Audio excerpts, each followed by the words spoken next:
Bem-vindo ao nosso podcast, um espaço para conversar sobre fé, vida e tudo o que move o coração. Aqui a gente fala de espiritualidade, mas também de família, atualidades, cultura, política, comportamento e muito mais. O papo de hoje já vai começar. Nosso podcast, um espaço para pensar, sentir e crer. Apresentação, Pastor Alberto Miguez. Olá pessoal, hoje no nosso podcast a conversa é diferente. Ao longo dos últimos episódios, nós falamos sobre fé, sobre evangelho, sobre igreja, sobre Bíblia, também, principalmente sobre Bíblia, e isso gerou uma avalanche de mensagens, né? Dezenas de pessoas enviando dúvidas, perguntas profundas, perguntas difíceis, perguntas que muita gente faz, mas que pouca gente responde. E eu confesso uma coisa para vocês, né? Que há alguns meses eu estou guardando essas perguntas e guardando de propósito, porque eu estava esperando a pessoa certa chegar aqui no nosso podcast para respondê-las. E hoje, finalmente, esse dia chegou. Depois de um período nos Estados Unidos, está aqui conosco uma das maiores referências, na minha opinião, do Brasil, quando o assunto é pensar o evangelho com profundidade, com fidelidade bíblica e também com clareza. Ele é pastor, é escritor e, acima de tudo, é um estudioso das escrituras. Um homem que há muitos anos tem ajudado muitas pessoas a entender melhor a palavra de Deus. Hoje eu estou recebendo aqui no nosso podcast o pastor Jeremias Couto e o tema do episódio de hoje é direto ao ponto, né? Perguntas que muitos fazem e que poucos respondem. Então, já prepara o seu coração, fique atento, porque hoje a conversa vai ser muito produtiva e muito profunda para sanar dúvidas que talvez você tenha. Então, se você tem alguma dúvida sobre fé, sobre Bíblia e sobre Evangelho, esse episódio é para você. Está começando agora mais um episódio do nosso podcast e hoje eu tenho o prazer, a alegria e a honra de receber aqui o pastor Jeremias Couto. Pastor, obrigado pela sua presença, finalmente. Isso é um sonho de consumo pra gente, né? Tá aqui no nosso programa e finalmente a gente está te recebendo aqui. Muito obrigado pela disponibilidade de vir bater um papo com a gente, de conversar aqui no nosso podcast. Eu que agradeço, pastor Alberto Miguez, pelo privilégio de estar participando deste podcast, nosso podcast. Isso. E eu gostaria até de poder estar aqui antes, mas tive esses compromissos fora do Brasil, inclusive para acompanhar o nascimento da nossa netinha. É o 5º neto na série de netos que eu e a Débora temos. E, finalmente, Deus propiciou esta oportunidade de estarmos juntos neste momento em que estamos aqui para ouvir, tentar responder, porque não temos todas as respostas. Com certeza. Se tivéssemos, era como se ocupássemos o lugar do próprio Deus. Exatamente. E nós não temos todas as respostas, elas são eventualmente infinitas, necessárias até, digamos, porque são dúvidas, são questões que as pessoas levantam, as pessoas lidam no dia a dia, mas nem tudo é respondível do ponto de vista racional. Exatamente. Ou seja, algo que tenha uma resposta à luz da lógica dos homens, Nós temos de pensar que todas essas questões precisam ser analisadas sob a lógica de Deus. Eu aproveito aqui para fazer uma propaganda, se me permite. Claro. Da obra Teologia Sistemático-Carismática do meu amigo César Moisés de Carvalho, onde ele trata desses assuntos todos. Inclusive, ele apresenta esse paradoxo, não é? A lógica da fé e a lógica de Deus, que não é que elas sejam contraditórias, mas uma tem um caminho. Sim. E a outra tem outro caminho. Perfeito. E dessa forma vamos tentar aí Vamos nessa. Ajudar. Com certeza, vai ajudar, certamente ajudará. Eu tenho uma máxima, que quer dizer, não é minha, mas carrego essa máxima, que todas as vezes que nós achamos que temos todas as respostas, Deus se encarrega de mudar todas as perguntas. Claro. Né? Então, a gente vai aprender um pouco hoje aqui juntos, mas, obviamente, sem querer esvaziar o assunto, porque não teríamos condições para isso, uma vez que estamos falando de Deus e não há a possibilidade de se colocar Deus dentro de uma caixa. De né, forma alguma. Pastor, vamos lá. Como nós apresentamos aqui no início do podcast, na abertura, né, algumas perguntas sempre vêm chegando pra gente durante os episódios que nós vamos gravando aqui, e eu fui anotando essas perguntas e acho que é um tempo pertinente para nós tentarmos aqui responder algumas delas. Então eu já vou te fazer a primeira pergunta que chegou pra gente aqui no nosso podcast. A pergunta é a seguinte: se Deus é amor, olha só, se Deus é amor, 1 João capítulo 1, versículo 4... 1 João capítulo 4, versículo 8, né, nos dá essa definição de Deus, de que Deus é amor. Então, se Deus é amor, e se Jesus, na cruz do Calvário, venceu o pecado e o mal, por que nós ainda vivemos, pastor Jeremias, em um mundo cheio de sofrimento, em um mundo onde as pessoas sofrem, em um mundo cheio de tantas guerras, tantos desencontros humanos? O que o senhor acha a respeito disso? Qual seria a sua resposta para essa indagação? Primeiro, a gente tem que começar pensando nos atributos de Deus. Deus é amor, inclusive o verso-chave, o verso de ouro, é João 3,16, porque Deus amou o mundo de tal maneira que deu seu Filho unigênito para que todo aquele que nele crê não pereça, mas tenha vida eterna. Então, amor é um verbo transitivo direto, ele exige que haja um complemento, ou seja, quem ama alguém, ama coisas, mas sempre há um elo de ligação. Esse é o primeiro ponto. Só que, ao olharmos os atributos de Deus, esses atributos precisam ser pesados de tal maneira que um não suplante o outro.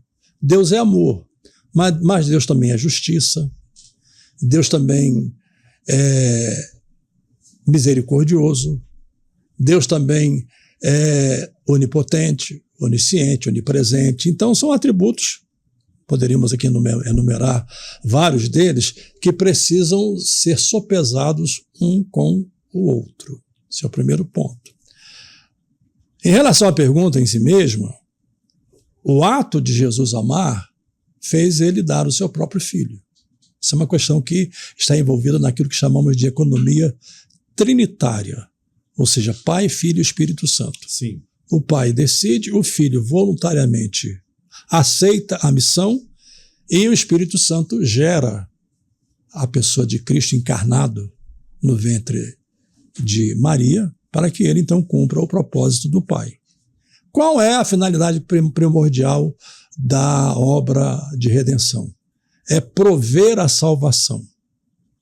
Salvar de quê? Salvar exatamente da pena do pecado. Né? Todos nós fomos apenados por causa do pecado dos nossos primeiros pais. Então essa pena foi o que chamamos de pena federal, ela foi transmitida a toda a raça humana. Todos nós sofremos os efeitos dessa pena, agora Cristo paga essa pena. Quando Jesus no Calvário diz tetelestai, essa expressão está consumado, era uma expressão muito comum, segundo os melhores eruditos, era uma expressão muito comum que se registrava nas promissórias. Quando as promissórias eram pagas, atrás se registrava Sim. essa expressão. Então, ou seja, a dívida tinha sido paga. Ou seja, quando ele usa essa expressão que significa está consumado, ele está dizendo a dívida foi paga. Não existe dívida mais alguma a ser paga no Calvário. Esse é o primeiro ponto. Entre outros que eu já citei aqui. Mas a segunda coisa que vemos no ato da cruz é que o Senhor não só paga a pena, ou seja, ele tira dos nossos ombros essa carga, ele assume essa carga, ele também na cruz provê a justificação. O que é justificação? Trocando em miúdos, é como você chegar perante o juiz, lá tem uma pena, você tem que pagar aquela pena, tem que ir para a prisão, etc. Mas alguém chega, toma o seu lugar, justifica você e você sai, digamos, lá do ambiente do tribunal, você sai de lá absolvido. A sua condição não mudou. O que mudou é que outra pessoa tomou o seu lugar e você foi justificado. Isso mesmo. Então, esse é um ato da cruz, né? Um ato.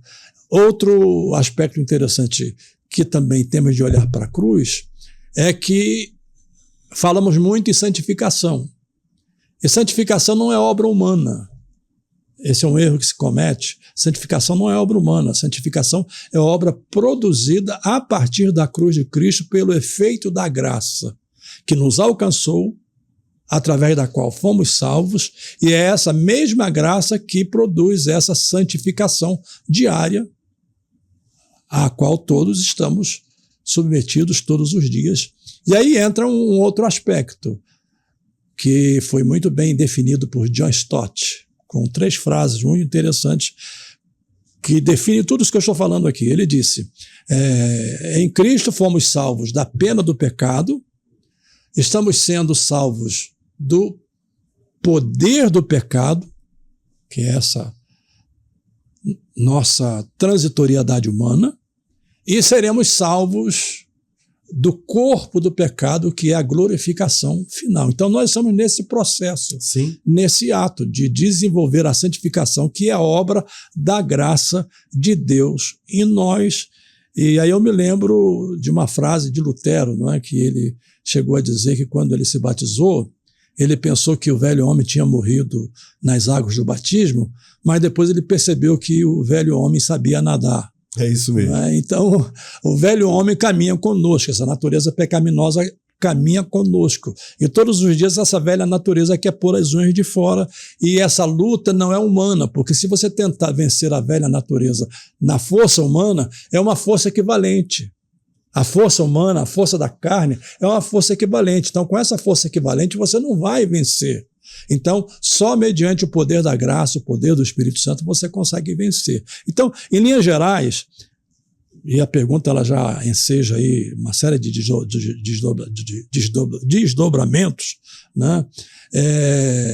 A questão do sofrimento, a questão do mal. O mal, o sofrimento, eu sei que nós não gostamos, não é? Quem gosta de sofrer? Ninguém. Ninguém gosta de sofrer. Mas o resultado da queda trouxe sofrimento. Sofrimento físico, sofrimento emocional, sofrimento mental, sofrimento na própria natureza. A própria natureza foi afetada pelo pecado, todas as áreas da natureza humana. E até que chegue, como diz Pedro lá em Atos, até que chegue o tempo da restauração de todas as coisas, nós vamos estar vivendo nesse ambiente de sofrimento que é inerente ao fato de o pecado ter atingido toda a raça humana. Todos pecaram e destituídos estão da glória de Deus. É isso mesmo. Não há um justo nenhum sequer. Então, nós somos afetados por essas situações que afetam o nosso corpo físico. Por exemplo, todos nós temos um sentimento inato, que é o sentimento de querer viver sem enfrentar a morte. E esse sentimento inato é porque nós não fomos criados para morrer. A morte é um acidente de percurso. Exatamente. É o salário do pecado. Não é? O salário do pecado é a morte.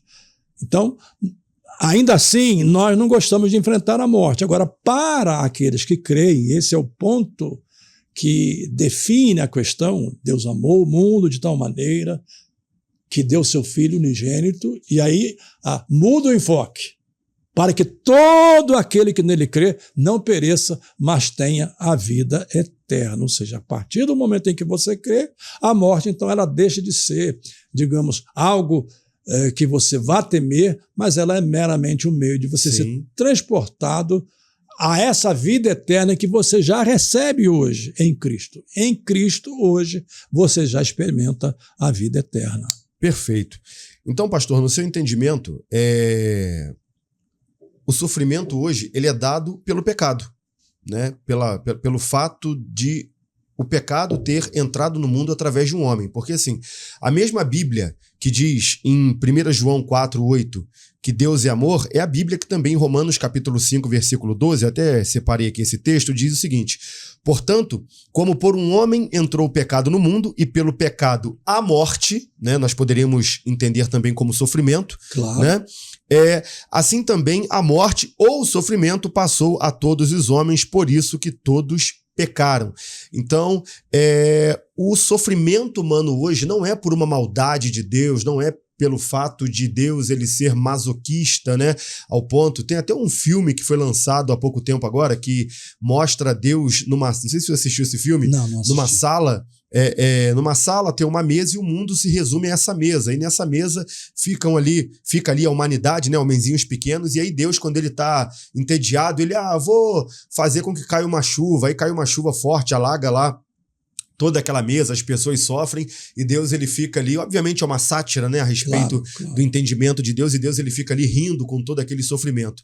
Isso tudo passa muito longe, de fato, de verdade, de quem é Deus. Claro, né? não tem dúvida. Deus ele não tem prazer no sofrimento de ninguém. No entanto, quando o homem, lá no início, ele traz para dentro da realidade humana aquilo que é o pecado, existe ali uma ruptura entre Deus e o homem, ou as coisas de Deus e as coisas do homem, porque o homem ele tenta viver de uma forma independente, sem obedecer a Deus, e toda a criação passa a gemer por causa disso, né? Então até que a redenção... Usa essa expressão, gemer. Exatamente. Até que a redenção de fato e de verdade aconteça, enquanto nesse mundo nós estivermos, nós passaremos por adversidades, sem dúvida, passaremos por sofrimento e coisas do tipo, né, pastor? Passamos por sofrimentos, enfrentamos as doenças, enfrentamos conflitos familiares, e agora, por exemplo, estamos aí vivendo esse momento desses conflitos geopolíticos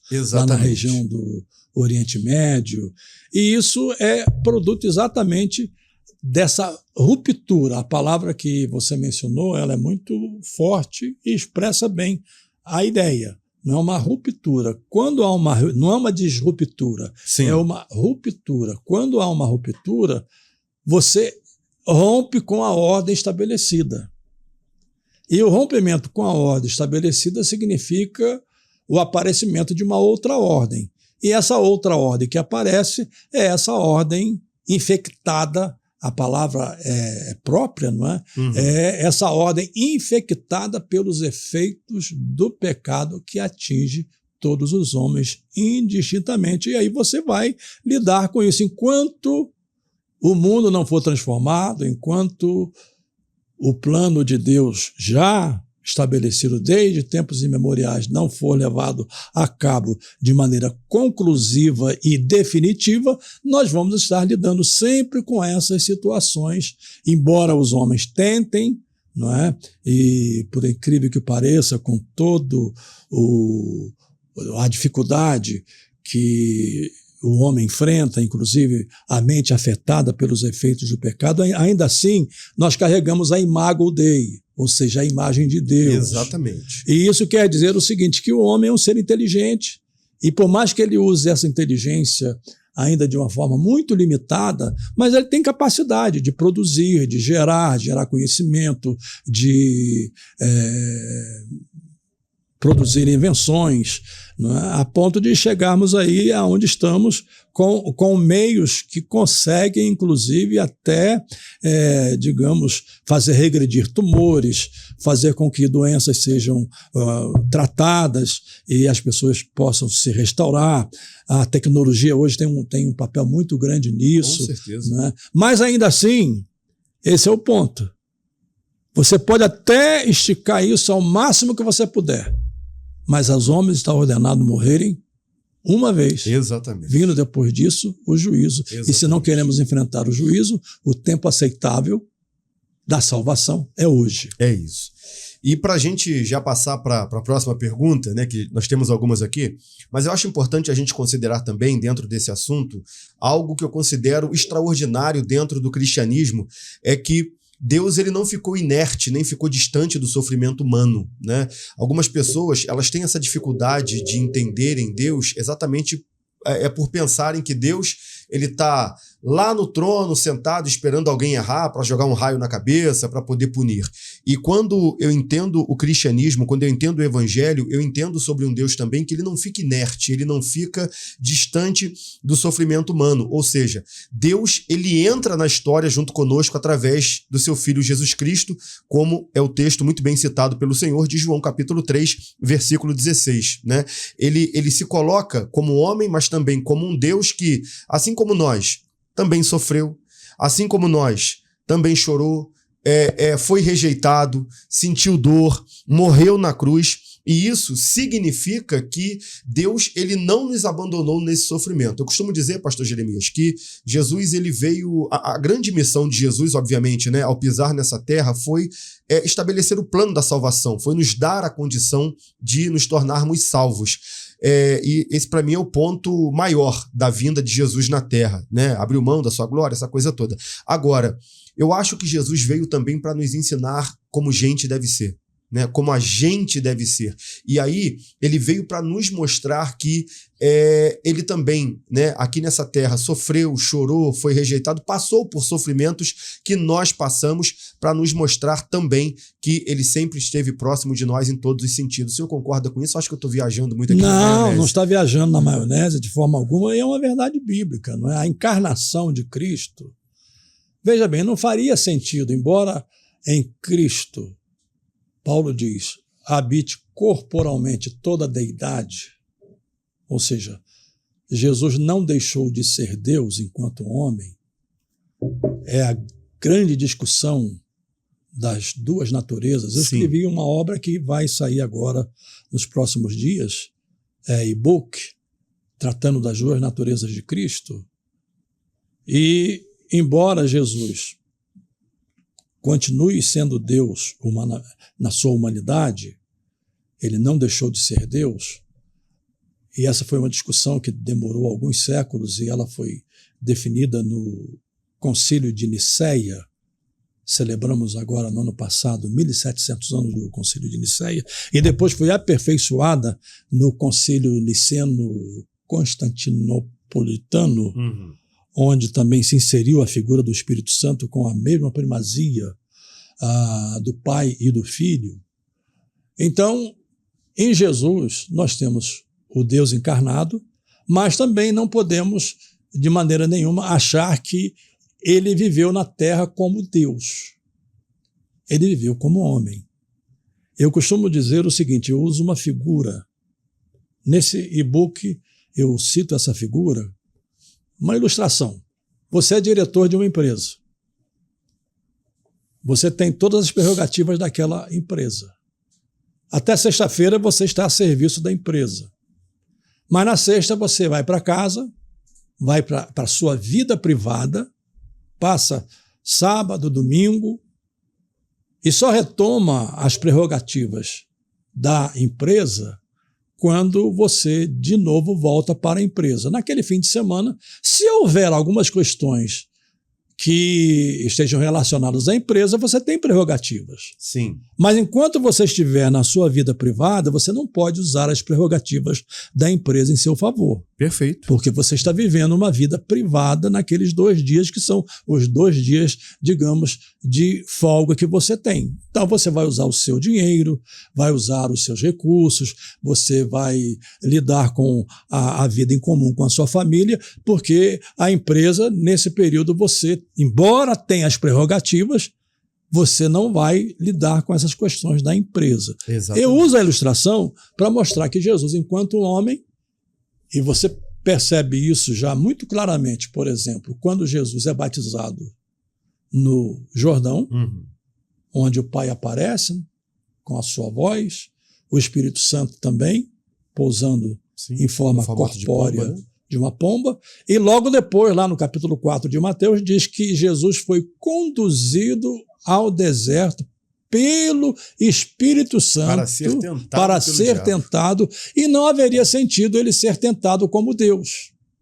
Ali era uma prova da sua humanidade, então ele foi tentado na condição de homem.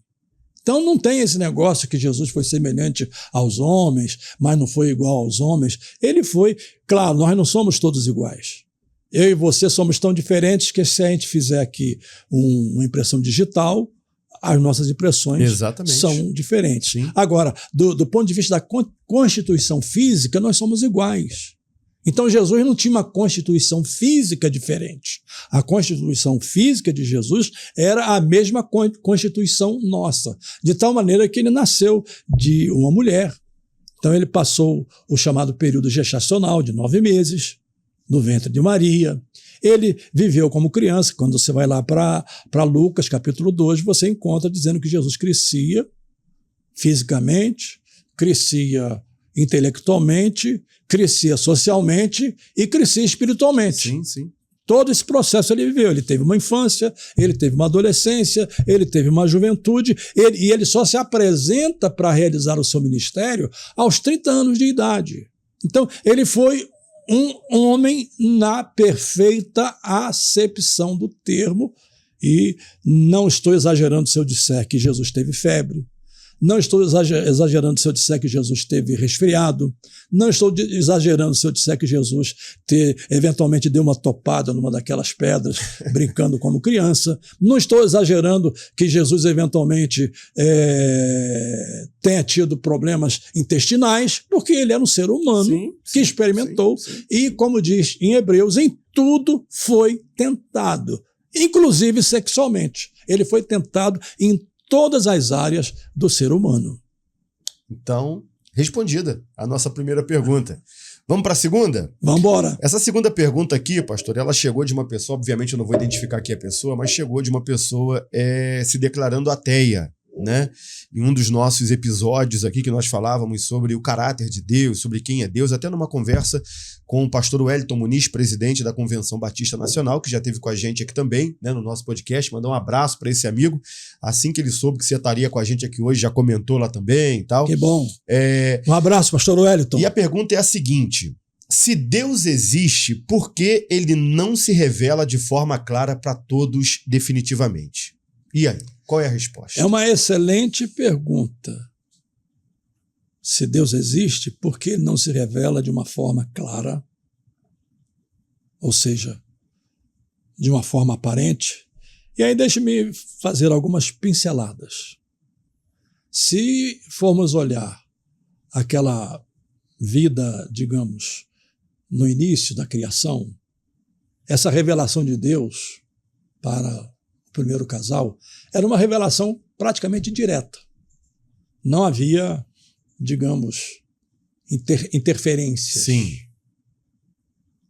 O texto diz, e aquilo não é literatura, embora alguns queiram pôr no campo da literatura, e entende-se que se usa linguagem literária até para descrever coisas do gênero, mas quando a Bíblia diz que Jesus passeava no jardim e perguntou a Adão, onde estás? Não é? Isso implica que havia uma comunhão direta entre Deus e os primeiros pais. Comunhão essa que foi quebrada, já falamos sobre isso. A partir da desobediência, do pecado. Então não vou retomar Sim. o ponto que já tratamos. Sim. Né? Houve a ruptura. Mas quando você vem olhando a história bíblica, a história da salvação, como é que essa salvação foi construída ao longo da história, é a Bíblia que revela isso, você percebe as chamadas teofanias no Antigo Testamento. O que são teofanias? Teofanias eram formas de Deus se identificar, se manifestar naquela época. Não é? Eu não vou descrever aqui as diferentes teofanias, porque há várias delas. Sim. Por exemplo, há uma delas quando o anjo do Senhor aparece a Josué, quando ele está naquela batalha de assumir a terra prometida, de conquistar a terra prometida, ele dobra os seus joelhos e o anjo recebe a adoração. Então, quando ele recebe a adoração, ali é uma teofania. Você encontra isso, por exemplo, na vida de Abraão. Algumas vezes, o próprio anjo do Senhor aparecendo a Abraão. Você tem isso de maneira muito, muito visível na fornalha ardente. 3 homens foram lançados e, eventualmente, Nabucodonosor, e é uma figura histórica, não é bíblica só, ela é histórica, né? Nabucodonosor olha e vê um 4º homem na concepção dele, pagã, não é? Temos de olhar a concepção de Nabucodonosor. Ele diz, é um semelhante ao filho dos deuses, porque ele não tinha concepção da revelação de Deus, digamos assim. Então, várias vezes no Antigo Testamento você vê as teofanias. E, ultimamente, e eu tenho que apelar para Hebreus de novo, não é? Que diz que, havendo Deus falado aos nossos pais pelos profetas, etc., falou-nos nestes últimos dias através de quem? Através de seu Filho. E o próprio Jesus, várias vezes, ele se identifica com o Pai, usando expressões, por exemplo, quem me vê a mim, vê o Pai. Perfeito. As obras que eu faço, eu as faço em nome do meu Pai. Não é? Então você vê essa conexão direta entre Jesus, o Filho, e o Pai, e ambos, ele usando, por exemplo, uma expressão que não vou entrar no mérito aqui de explicar, porque isso aí demanda tempo, tem que olhar hebraico, e essa não é minha praia, né? Ele causou uma certa apreensão, um certo temor, os fariseus ficaram perturbados, os doutores da lei, quando ele diz, antes que Abraão existisse, eu sou. Não é? É uma expressão que os judeus não usam ainda hoje. Esse eu sou aí, sim, não usam ainda hoje porque ela é uma expressão exclusiva do Pai. Então, quando Jesus usa essa expressão, ele se identifica com o Pai. E um outro exemplo que eu gostaria de citar é a conversão de Paulo no caminho de Damasco. Paulo era um judeu, alguém que foi criado aos pés de Gamaliel, que era neto de Hilel, que é uma das principais correntes, digamos, do judaísmo naquela época. Ele foi criado aos pés de Gamaliel, e ele tinha um zelo muito forte pela fé judaica. Quando ele vem de Jerusalém para Damasco, ele pediu cartas aos líderes do Sinédrio, e alguém poderá perguntar, mas lá da Judéia ter interferência na Síria, Damasco? E a resposta é simples, em certo sentido, né? É que os judeus, o Sinédrio judaico, ele tinha o poder religioso de lidar com os da sua fé em qualquer lugar que eles estivessem no âmbito do Império Romano.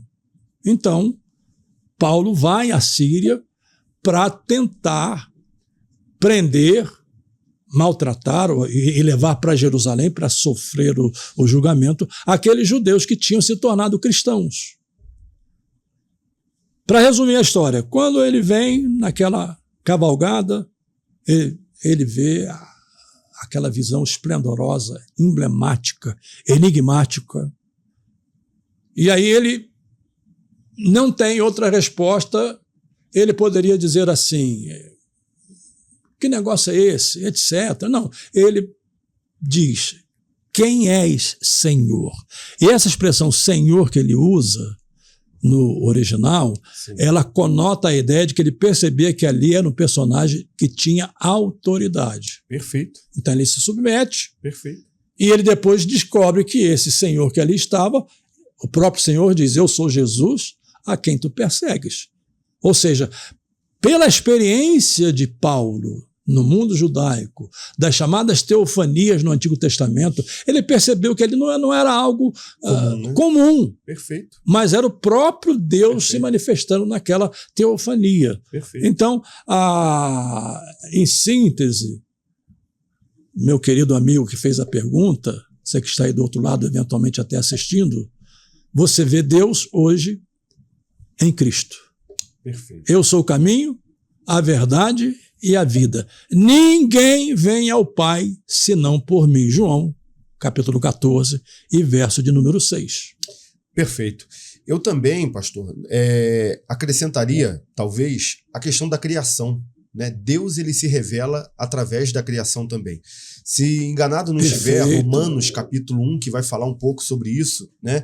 Que a criação ela torna evidente o poder e a divindade de Deus. Então, quando eu quero até trazer essa pessoa aqui, eu tenho um amigo, né, o professor Marcão, você deve conhecer? Sim. O professor Marcão. Ele é judeu, cristão, e ele se converte ao cristianismo a partir de uma pesquisa científica que ele fazia, e ele me disse que nessa pesquisa ele chega ao entendimento de que não haveria, né, a possibilidade e a condição de não existir um Deus de verdade de fato, que não haveria a possibilidade de não existir um Jesus Cristo de fato, e através da criação. Então, eu acho que através da criação também nós podemos, né, de uma forma mais prática, talvez. Sim, inclusive há aquele salmo, acho que é o salmo de número 19, que diz que os céus manifestam a glória de Deus. É isso. E o firmamento anuncia as obras das suas mãos. Exatamente. Então, eu penso que quando nós olhamos, por exemplo, para a complexidade do universo, quando nós olhamos para a ordem da natureza, né, a existência de Deus ela fica muito evidente naquilo ali.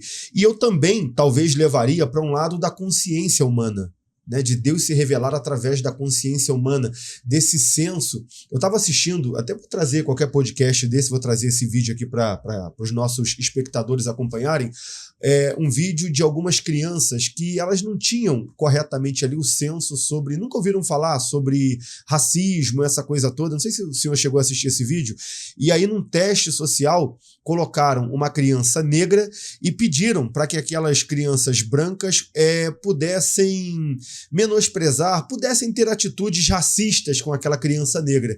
E as crianças começaram a chorar. Ou seja, exatamente tendo esse senso daquilo que é certo, daquilo que é errado. Não quiseram, né, xingar, não quiseram menosprezar, não quiseram ter ali atitudes racistas em detrimento daquela criança negra. Então, eu acho que Deus ele se revela também para a gente na questão da consciência humana. Não sei se o senhor vai concordar comigo nesse senso de moralidade. Romanos capítulo 2, versículo 15, se eu não me engano, vai falar um pouco sobre isso também, né? Da lei está escrita no coração. Eu concordo plenamente nessa questão, porque... principalmente em Cristo. Claro. Né? Principalmente ele se revela Tem uma em Cristo, frase que o pessoal usa de maneira jocosa, mas ela tem um fundo de verdade. Tem certos ateus que dizem assim, eu sou ateu graças a Deus. E por que se diz isso? Porque lá dentro existe... essa questão da descrença ela é mais filosófica, digamos assim, do que uma descrença inata. Sim. Essa descrença inata ninguém tem, não é? Porque todos nascem com esse sentimento. Tem que ter um ser superior, digamos assim, tem que ter um ser inteligente. Não é? E você mencionou, as crianças nascem puras, etc., e elas têm o senso do errado e do certo. Então, a noção de um ser que está acima de todas as coisas, ela existe. Eu me lembro até de uma campanha, eu cheguei até a escrever algo sobre isso, que foi feita em Londres, por um desses famosos ateus, eu não me lembro o nome dele, não é? E a campanha foi feita naqueles ônibus grandes. E a frase era essa, quem quiser depois pesquise aí, você vai encontrar, né, no Google. Deus provavelmente não existe. Ou seja, o próprio ateu, e esse é desses famosos, não é, digamos, um ateu que é ateu, mas ninguém conhece. Não tem base nenhuma, não tem fundamento filosófico, digamos assim, mas alguém com todo um conhecimento. Ele escreve usando o advérbio provavelmente. Ele não faz uma afirmação categórica. Ele diz, Deus provavelmente não existe. Isso apareceu nos ônibus de Londres naquela época, isso faz, acho que uns 10, 15 anos, não me lembro bem. Né? Por quê? Porque nem ele mesmo tem essa certeza. Sim. Né? Porque interiormente ele percebe, e aí é por onde esses nossos irmãos, eventualmente esse professor Marcão e outros, né, entram, é o chamado design inteligente. Né? Você mencionou agora há pouco a questão da precisão né, do universo, e vamos ficar presos apenas ao nosso sistema planetário. Você sabia, se houver uma mudança no eixo de Plutão, o sistema todo se destrói. Exatamente. Se houver uma mudança mínima que seja na Terra, nós temos na Terra o chamado movimento de rotação e translação. E é esse movimento que produz o tempo. É por causa desse movimento que agora nós estamos aqui no dia, né? E os nossos amigos lá do Japão, eles estão já saindo da madrugada para entrar no dia, e a gente vai entrar na noite. Por quê? Porque esse movimento produz o tempo. É o movimento de translação e rotação. Se houver uma mudança mínima que seja nesse eixo, a vida toda é destruída. Né? Então, Deus é cirúrgico, preciso, são as expressões que a gente pode usar, né? Até é matemático, a palavra é essa. São grandezas matemáticas, né? No estabelecimento do universo. E você dizer que isso é obra do acaso é um absurdo. Exatamente. Você pega, por exemplo, um carro. Aquelas peças que estão no carro, você tenta desmontar um carro e tenta fazer uma peça funcionar sozinha. Ela não vai funcionar. Não vai. Exatamente. E não é um produto de evolução, de acaso. Não, elas foram feitas para elas se encaixarem de tal maneira que cada uma delas cumpre um papel e faz o carro funcionar. Então, esse sistema todo que temos aí faz o sistema funcionar e a nossa vida funcionar. E nós estamos aqui vivendo exatamente por causa dessa criação de Deus que se pode ver na natureza e o nosso próprio testemunho interno, não é? Perfeito. Deus existe. Essa é a nossa certeza. E ele se revela em todo o tempo. Em todo o tempo. Pastor? Através, principalmente, de Cristo, está nas Escrituras, da natureza, da criação, da consciência humana e de tudo mais. Vamos à nossa terceira pergunta, pastor Jeremias Couto. A terceira pergunta é a seguinte, que nos foi enviada aqui para passarmos para o senhor. Se Deus, ele já sabe de tudo o que vai acontecer e se ele está no controle de todas as coisas, será que realmente nós temos livre arbítrio? É outra questão. Boa pergunta, né? Muito séria, não é? E uma expressão que a gente costuma usar é o seguinte: não se preocupe com o futuro, porque Deus já está lá, não é? Deus já está no futuro. Não é? Ele é onipresente, onipotente e onisciente. Então, para ele não existe essa questão que eu chamo de temporalidade. O tempo começa a partir da criação. Nós estamos inseridos no tempo. Isso aí, na cronologia. Não é o tempo que passa, somos nós que passamos pelo tempo. E lá na frente, nós vamos sair do tempo e o tempo vai continuar de acordo com o eterno propósito de Deus, mas Deus é um ser atemporal. Deus está acima do tempo. Então, para ele não tem passado, presente, nem futuro. O que Deus planejou, ele anteviu. Sim. Já em tempos imemoriais. Mas aí entramos na outra questão. Livre-arbítrio. Olhando do ponto de vista do lado de cá, porque não tem outro jeito. Nós estamos do lado de cá, Deus está do lado de lá. Sim. Né? Livre-arbítrio é uma expressão filosófica, não é? Para tentar definir as nossas ações, não é? Aquilo que fazemos. Não é? E, conceitualmente, Adão e Eva desfrutaram desse livre-arbítrio que foi depois afetado pelo pecado. E em Cristo, hoje, há, digamos, aquilo que nós chamamos de livre-arbítrio libertário. Não é? Nós nos tornamos livres em Cristo, mas a graça tem um efeito tal, e eu não gosto muito de usar nenhuma e nem outra expressão que são expressões teológicas. Uma delas é graça irresistível, como se a graça chegasse e arrebentasse a sua vontade e você não tivesse como fugir da vontade imposta pela graça. A outra que eu também não gosto é a graça preveniente, Porque a ideia de graça preveniente é que a graça está ali e agora você chega, se quiser, ok. Se não quiser, o problema é seu. Não é? Eu prefiro aquele outro conceito de graça eficaz.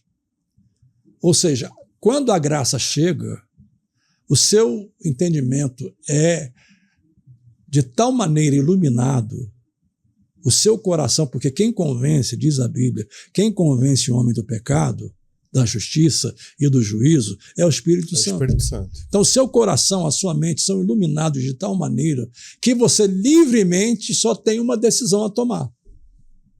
Crer. Você não tem como deixar de crer. Não é que ela arrombe a sua vontade, mas você livremente, pela iluminação do Espírito, você vê claramente. Paulo não teve outra saída. Não é lá no caminho de Damasco. Ele não teve outra saída se não resistir, se não aceitar. Ele não teve a saída de resistir. Ananias foi enviado para explicar para ele o caminho da salvação, etc. E ele creu. E aqui é bom, para você que está aí me escutando, você que é crente, né? Jesus não disse para Paulo, olha, vem porque você vai andar num carro importado, você vai andar... Casa na praia. Casa na praia. Não, Jesus disse para ele, vem porque você para mim é um vaso escolhido e eu te mostrarei o que é padecer pelo meu nome. Então, ele já saiu dali consciente. Ele poderia resistir? Em tese, sim, mas ele foi iluminado de tal maneira que ele entendeu que o Deus que o chamou sustentaria a sua fé até o fim. Perfeito. Então, é nesse sentido que eu entendo o efeito da graça e as contingências, e aí nós não podemos deixar de esquecer, né? Deus trabalha através das contingências humanas para que o seu propósito se realize.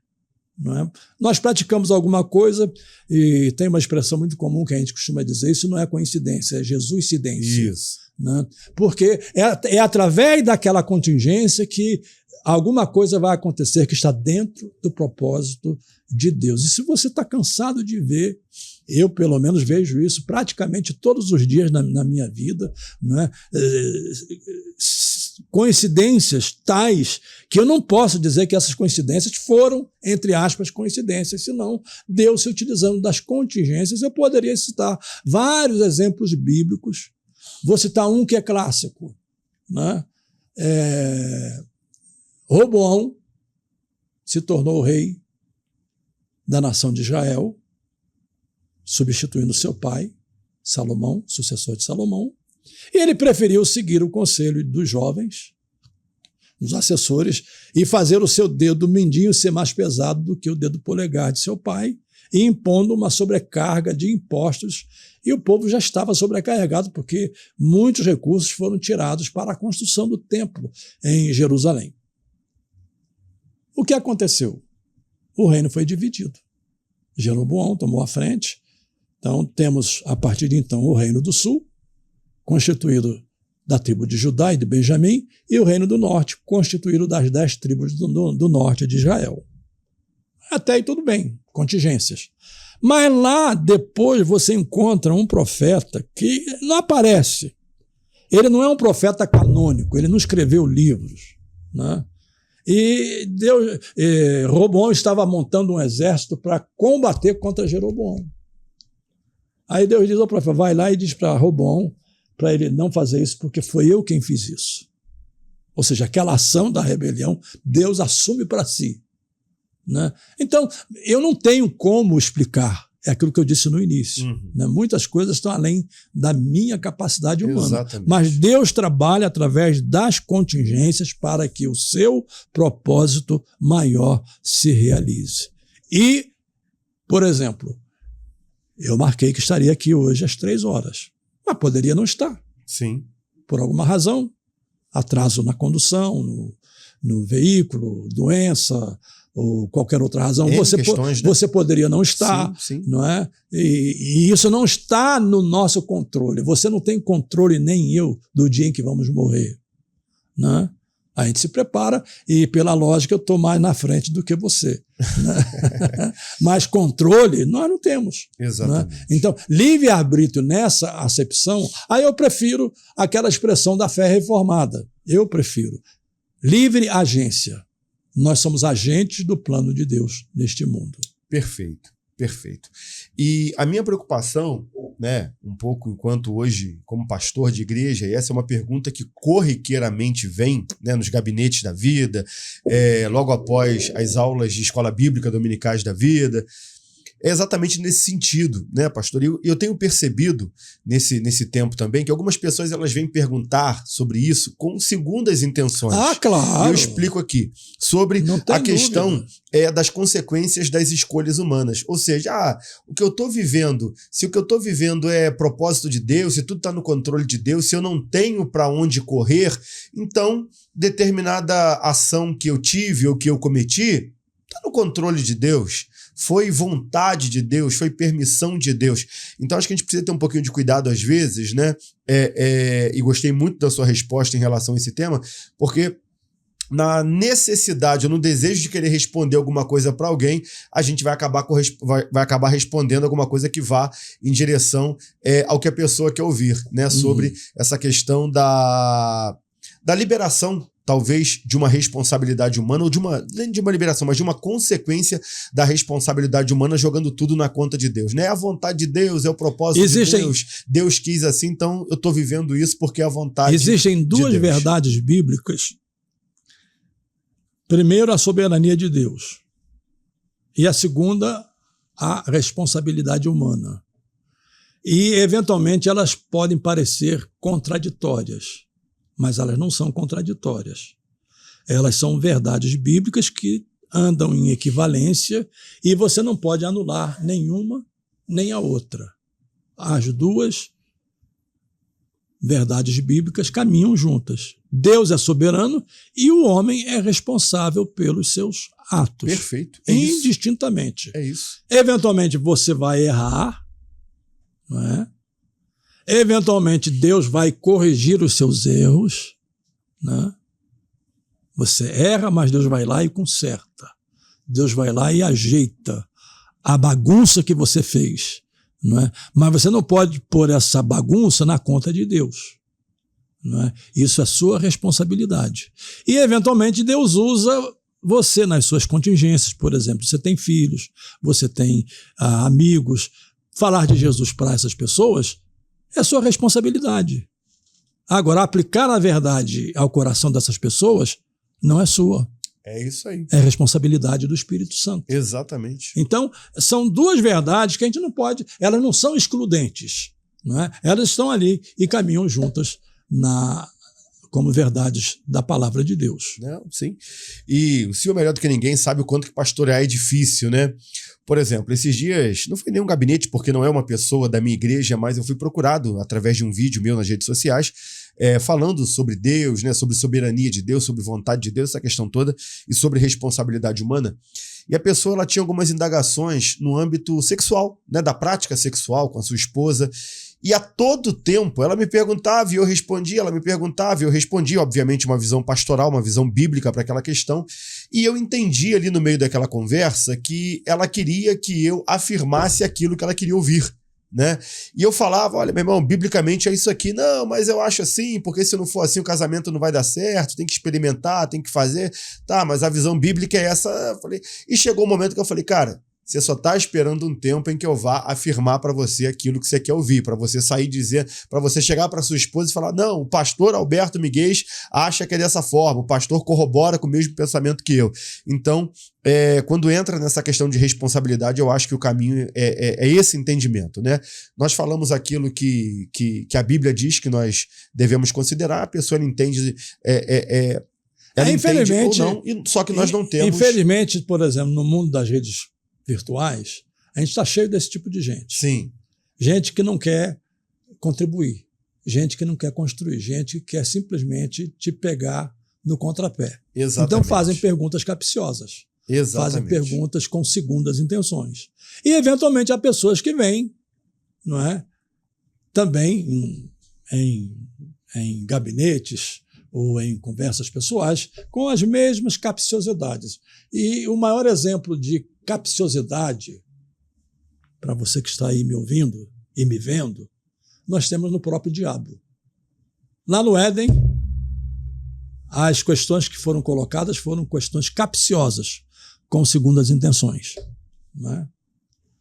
Não vou entrar no mérito aqui para discutir, porque senão o tempo vai embora. E na tentação. Se és filho de Deus, se és, você pondo em dúvida a divindade de Cristo. Ou seja, tentando pegar Jesus naquilo que lhe era inerente.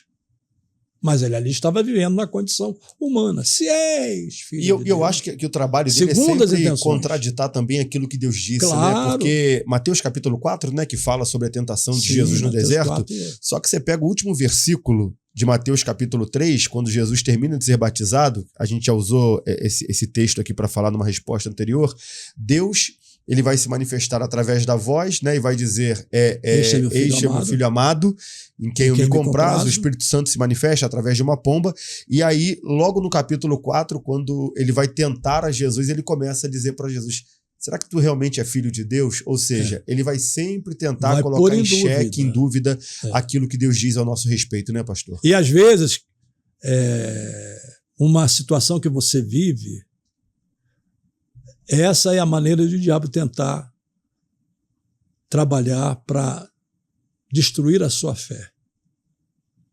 Tá vendo?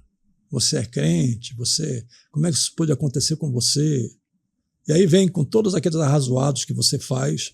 E aí eu aprendi com um velho pastor, um veterano pastor, né, ele pregando, ele disse, nós não temos que perguntar, pastor José Neco, lá de Maceió, já saudoso, né? Sim. Mas eu ouvi uma mensagem dele, você não tem que perguntar por quê. Esse foi o tema dele. Você tem que perguntar para quê. Qual é a finalidade? Qual é o propósito? Porque o porquê, nem sempre você tem as respostas. Então tem que perguntar para quê? Qual foi a finalidade? Qual foi o propósito? E o diabo tenta trabalhar no seu interior, no seu íntimo, pondo essas perguntas, questionando. Por quê? Exatamente. Eu sou crente, né? Eu pago dízimo, eu sou fiel à minha esposa, sou fiel aos nossos filhos. E coisas graves, né? Porque coisas ruins acontecem a pessoas boas. É um livro que tem sobre isso, né? E seria interessante você ler, embora seja um livro de autoajuda, mas ele dá algumas noções interessantes sobre isso, né? Então, para quê? Qual é o propósito que Deus tem nisso? E tentar esperar. E, eventualmente, a resposta não é imediata. Eventualmente você vai lidar com isso, mas o que Deus fará em você é trazer descanso. Senhor, eu não sei, eu não entendo, eu não compreendo, está, digamos, na zona do mistério, mas eu descanso em Ti, porque Tu sempre fazes o melhor a nosso respeito. Perfeito, perfeito. Pastor, tem mais 2 perguntas. A gente tinha aqui, na verdade, mais de 20 perguntas que nos foram enviadas ao todo, mas nosso tempo ele acaba sendo um pouco escasso, né? Vou te fazer mais 2 perguntas aqui no nosso bate-papo de hoje.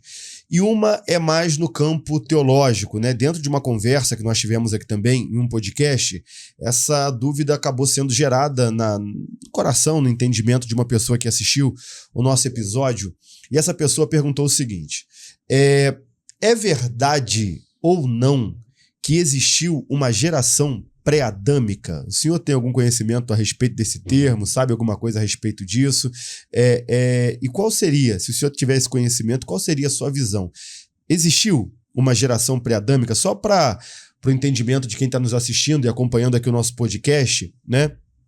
Esse entendimento de uma geração pré-adâmica seria uma teoria teológica, digamos assim, de que e essa teoria ela afirma que teria existido algum tipo de humanidade ou algum tipo de civilização na Terra antes da criação de Adão e Eva. E aí, diversas teorias vão corroborando em função dessa teoria, né? Por exemplo, os fósseis que são achados de milhões e milhões e milhões e milhões de anos, quando Caim matou Abel e Deus dá aquela ordem, né, para que Caim saísse do lugar onde estivesse, e aí Caim diz que ficou preocupado, né, de ser morto por outras pessoas. Algumas pessoas pegam ali entre o versículo 1 e o versículo 2 de Gênesis capítulo 1, que diz que a terra era vazia e sem forma, então eles atribuem que nessa terra vazia e sem forma já existia vida ali, e que uma possível queda de Satanás quando foi expulso do céu, enfim, são diversas teorias, né? Uma possível queda de Satanás quando foi expulso do céu fez com que a terra se tornasse vazia e sem forma numa explosão, no tal do Big Bang. Então, assim, é uma miscelânea de coisas. Qual é o seu entendimento a respeito disso tudo? Infelizmente, são as teorias que acabam trazendo esse tipo de perplexidade nas pessoas que não estudam, nas pessoas que eventualmente ficam dependentes e que são dadas a esse tipo de especulação, e não só a especulação, elas gostam, elas têm a imaginação fértil para isso. Olhando a Escritura em relação a ser uma obra literária, nós temos de convir,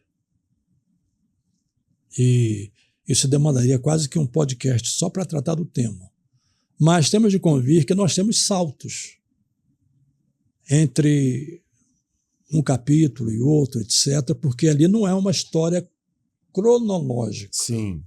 É uma história, digamos, escrita num estilo literário, narrativo, no sentido de mostrar como foi a criação do mundo. Primeiro. Segundo, quando Moisés escreve, e eu sou defensor da tese que os 5 primeiros livros foram de autoria de Moisés, até porque o próprio Jesus vaticina isso. Isso aí. Ele diz isso, né? Começando por Moisés. Moisés começa a escrever sobre a criação, ou os 5 primeiros livros, já quando o povo de Israel está no Egito depois de 400 anos e às vésperas da saída para Canaã, portanto, já tinham passado aí mais de 2000 anos de história, não é? E até que se apareçam as formas de escrita, por exemplo, a primeira delas foi cuneiforme, etc.,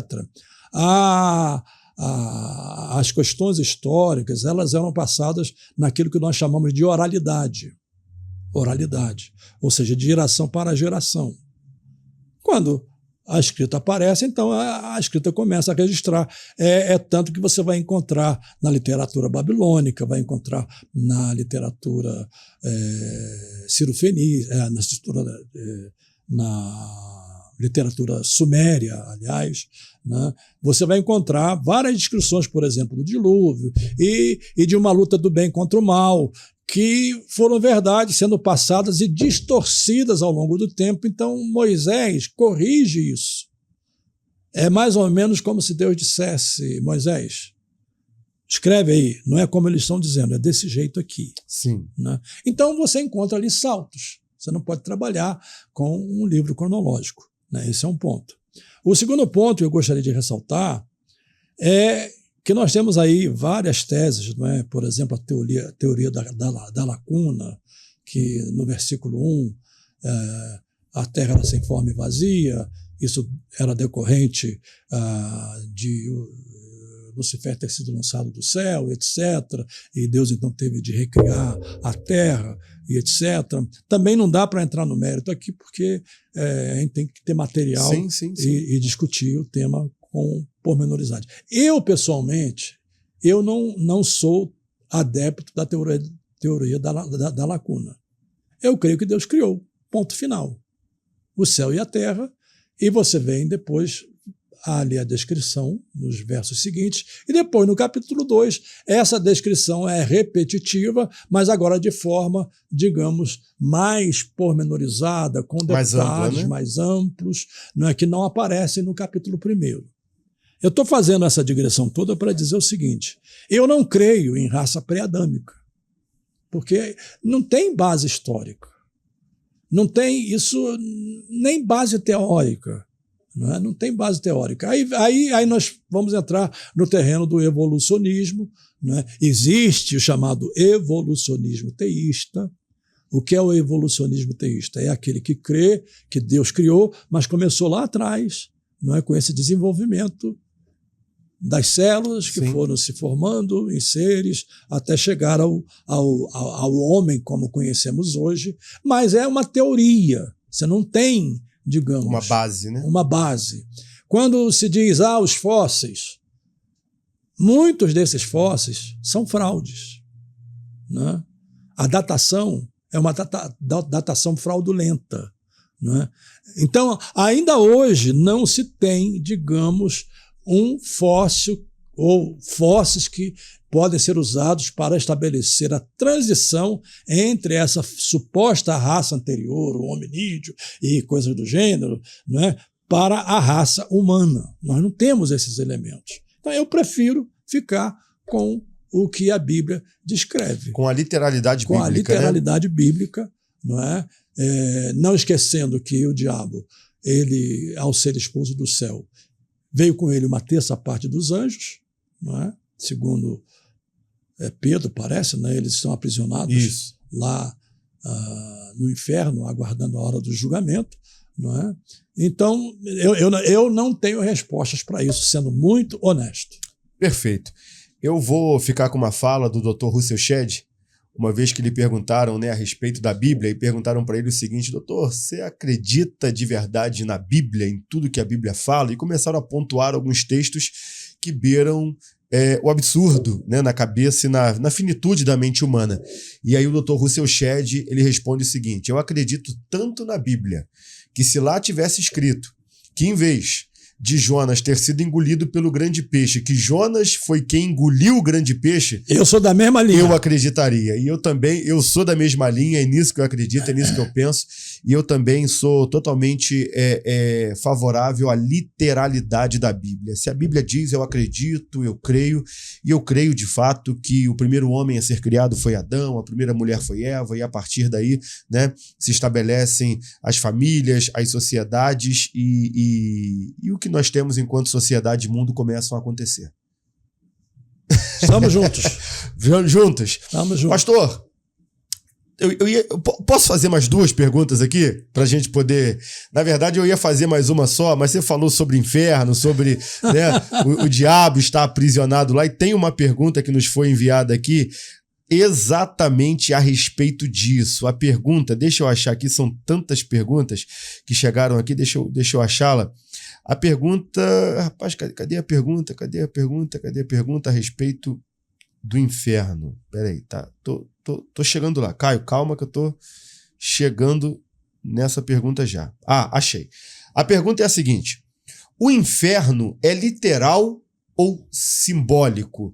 Seria o inferno uma criação do Império Persa, do Império Medo-Persa, para colocar medo nas pessoas? O inferno realmente existe? Quem não for salvo, vai passar a sua eternidade no inferno, sendo espetado pelo tridente do inimigo, do diabo, jogado num lago de fogo, de enxofre. Como que o senhor considera e qual é o seu entendimento a respeito disso ao longo de tantos e tantos anos de estudo, e certamente depois de tantas perguntas desse jeito e dessa forma que lhe foram feitas? Primeiro vamos desmistificar essa ideia de diabo com tridentes, Sim. que é uma ideia medieval. A Bíblia não mostra esse diabo. Claro que é fruto da cultura medieval. Eu sei que essa não é a sua visão, mas é só para desmistificar. Sim. O diabo, próprio Paulo diz que ele pode se transformar até em anjo de luz. Eventualmente você sai diante de alguém aí que você pensa que é um anjo e é o próprio diabo. É isso aí. Eu ia falar mais alguma coisa, mas vou ficar por aqui. Segundo, o inferno existe. Como será a natureza do inferno? Sinceramente, eu não sei. Agora, sei que é um lugar de sofrimento, é um lugar de julgamento, é a aplicação da justiça de Deus, porque Deus é justo. Nós temos esse tempo todo para que as pessoas creiam. E se elas não creem, elas sofrerão a justiça de Deus. Então, é um lugar que serve para que a justiça de Deus seja aplicada sobre aqueles que não creem. Terceiro, há correntes que creem no chamado aniquilacionismo. Uma delas é adventista, não é? E até mesmo entre, digamos, a ortodoxia evangélica, John Stott, ele era um dos, digamos, defensores dessa linha, do aniquilacionismo, não é? Que elas seriam julgadas, seriam lançadas no inferno e seriam aniquiladas. Mas eu não encontro fundamentação bíblica para esse tipo de afirmação. Então eu prefiro partir para a linha da equivalência.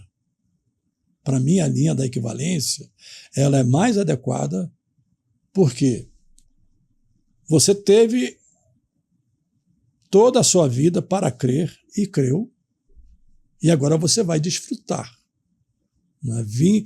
Virei outra vez e vos levarei para mim mesmo, para que onde eu estiver estejais vós também. Isso. Isso não é um estado meramente. É algo funcional. Você vai viver nessa dimensão celestial e não é uma vida finita. É uma vida eterna.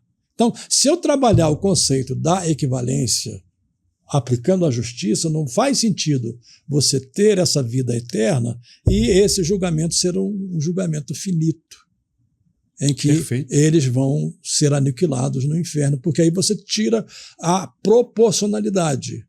Se estabelece uma desproporcionalidade na justiça de Deus. Então, eu prefiro crer dessa forma, até porque eu não encontro fundamento bíblico para afirmar o aniquilacionismo. Alguma coisa que não passe por isso. Que não, né? Exatamente. Perfeito.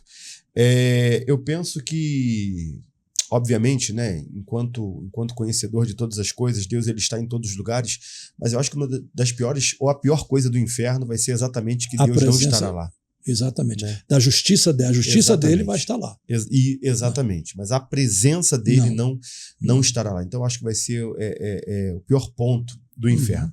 E a última pergunta, então, já que a gente falou um pouquinho de inferno, vamos falar de céu, né? É a última pergunta que nos foi enviada aqui também. E ela pergunta o seguinte: pastor, no céu, vamos conhecer as pessoas? Excelente pergunta. E eu sei que é um tema muito discutido, mas existe uma narrativa que as pessoas chamam de parábola, mas essa narrativa não é uma parábola, é uma narrativa de um evento. Inclusive tem um verbo nela que implica que foi um evento. O verbo havia. É a narrativa que conta a história do rico e de Lázaro. E ambos estavam em lugares opostos no Hades. O Lázaro no seio de Abraão e o rico no tormento eterno. E de lá o rico reconhece o Lázaro do outro lado. Então, esse é o exemplo mais forte que nós temos na Escritura de nos conhecermos no céu. Segundo, eu levanto uma questão lógica. Faz sentido você chegar num lugar, ter sido salvo de uma situação anterior, e chegar nesse lugar e desconhecer as pessoas que lá estão, e desconhecer até as razões pelas quais você está nesse lugar? Isso é lógico. Exatamente. Não é? A gente tem que trabalhar com um pouco de lógica. Não é? Então não faz sentido você chegar no céu, desconhecer de onde você veio, por onde você passou, porque você chegou ali. É aquele hino do Paulo Brito, quando ele diz: quando eu chegar no céu e alguém me perguntar por que é que eu cheguei aqui, eu vou responder: foi só pela graça de Jesus que eu cheguei aqui. Então, você vai chegar e você saberá pelas razões, saberá as razões pelas quais você chegou lá, e você vai conhecer as pessoas que lá estão. Não com essa conotação, digamos, humana, essa conotação, digamos, sensual, essa conotação de constituir família, de procriar, essa conotação, ela só existe aqui na Terra. Sim, é inerente à vida que nós vivemos hoje. Inerente à vida, né? que temos aqui na Terra. Mas nós teremos e vamos cumprir funções. Não me perguntem, mas leia Apocalipse capítulo 22, a Bíblia fala que haverá novos céus e nova terra, as nações que estiverem no mundo naquela época, elas serão transformadas, mudadas, e elas entrarão numa nova dimensão, aquele período, digamos, será um período que se viverá o plano perfeito e original de Deus para o Éden. Então nós teremos funções, será uma vida de trabalho, de dedicação, só que sem essas nuances humanas. Eu não tenho como dimensionar isso. A Bíblia fala, por exemplo, de maná, a Bíblia fala de bodas do cordeiro, não é? Dando uma ideia de um banquete, etc. Agora, como é que será esse banquete? Eu não tenho como responder. Né? Mas vai estar lá para participar. Mas vamos estar lá para participar. Esse é o ponto que interessa. Exatamente. E eu atribuiria também essa questão do conhecer quando a Bíblia fala sobre a transfiguração no monte. Sim, né? Ali é um bom exemplo. Moisés, ele não perde a sua identidade. Não. Os discípulos que estavam presentes ali, eles olham e reconhecem Moisés. Perfeito. Elias também, né, que está no monte. Não faz sentido essa perda da identidade. Exatamente. Então, eu atribuo exatamente por isso e concordo também, creio, na verdade. E aí vem uma outra pergunta que ajuda você a entender. Jesus está no céu em espírito ou em um corpo? Exatamente. Ele está no céu em um corpo. Em um corpo. Não é? Ele subiu, ele ascendeu ao céu no seu corpo. Isso aí. E é nesse corpo que ele está lá. É isso aí. Não é? Então, Jesus se lembra, ali, humanamente falando, de todas as questões que ele viveu aqui na Terra. Não é? Então, nós vamos estar nas mesmas que Paulo diz, que nós teremos aliás, Tiago, aliás, João, não é, que nós teremos um corpo semelhante ao corpo de Cristo, e quando Paulo, no capítulo 15 de 1 Coríntios, fala da ressurreição dos mortos, ele fala de um corpo incorruptível, de um corpo imortal, de um corpo glorioso, de um corpo invencível, de um corpo perfeito, semelhante ao corpo de Jesus Cristo. Perfeito, perfeito, perfeito. Pastor Jeremias, obrigado pela sua presença aqui no nosso podcast. Realmente não foi um bate-papo, não, foi uma aula, né? Tenho certeza que quem nos acompanhou até agora foi muito abençoado, foi muito edificado. Ficaram aqui diversas perguntas. Fica para outra ocasião, numa próxima oportunidade, o senhor vai estar com a gente aqui para a gente conversar sobre elas e ouvir, né, suas respostas e considerações a respeito de cada uma delas. Eu quero deixar a câmera aqui aberta, né, para que o senhor possa suas palavras finais no nosso episódio de hoje e já agradecê-lo mais uma vez pela disponibilidade na sua concorrida agenda de estar conosco aqui hoje. Muito obrigado, pastor Alberto Miguel, pelo privilégio de poder participar deste podcast, nosso podcast. E eu quero cumprimentar a todos os nossos telespectadores que nos acompanham e esperar que as respostas que eu tenha dado, embora elas não sejam exaustivas, né? Esse é um ponto que eu gosto muito de ressaltar, nós não temos respostas exaustivas. A gente vai até onde o nosso conhecimento permite e até onde o Espírito Santo usa o nosso conhecimento. Eu espero que elas possam ter ajudado a você a compreender um pouco mais do que significa servir a Deus, do que significa ser crente em Cristo e viver essa dimensão da fé no mundo em que estamos. Muito obrigado, meu amigo. A gratidão é minha, amigo. Obrigado mais uma vez. E eu quero, né, agradecer a você aí que está nos acompanhando pela sua audiência, pelo seu carinho e pela sua companhia. Agradecer o Caio hoje aqui na parte técnica do nosso podcast.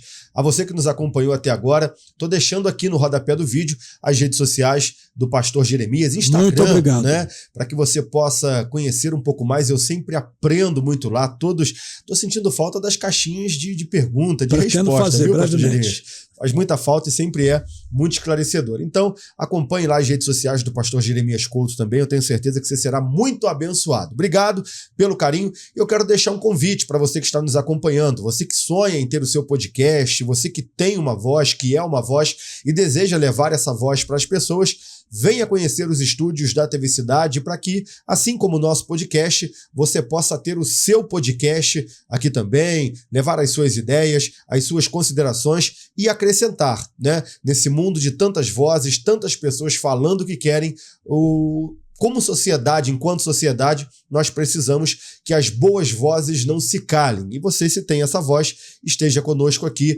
nos estúdios da TV Cidade, tendo o seu podcast. Um beijo grande no seu coração e eu encerro o nosso episódio de hoje deixando esse vídeo institucional de apresentação de toda a nossa estrutura e de todo o estúdio aqui da TV Cidade. Um beijo grande no seu coração. Tchau, tchau.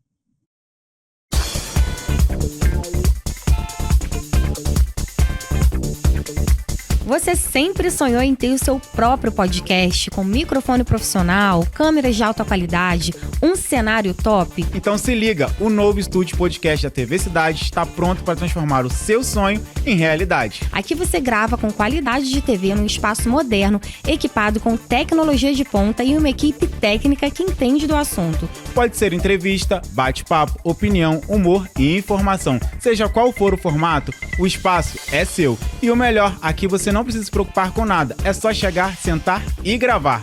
Realize o seu sonho de ter um próprio podcast de verdade. Faça seu agendamento agora mesmo e entre em contato com o número que aparece aqui na tela. Então não perca tempo. O estúdio da TV Cidade te espera.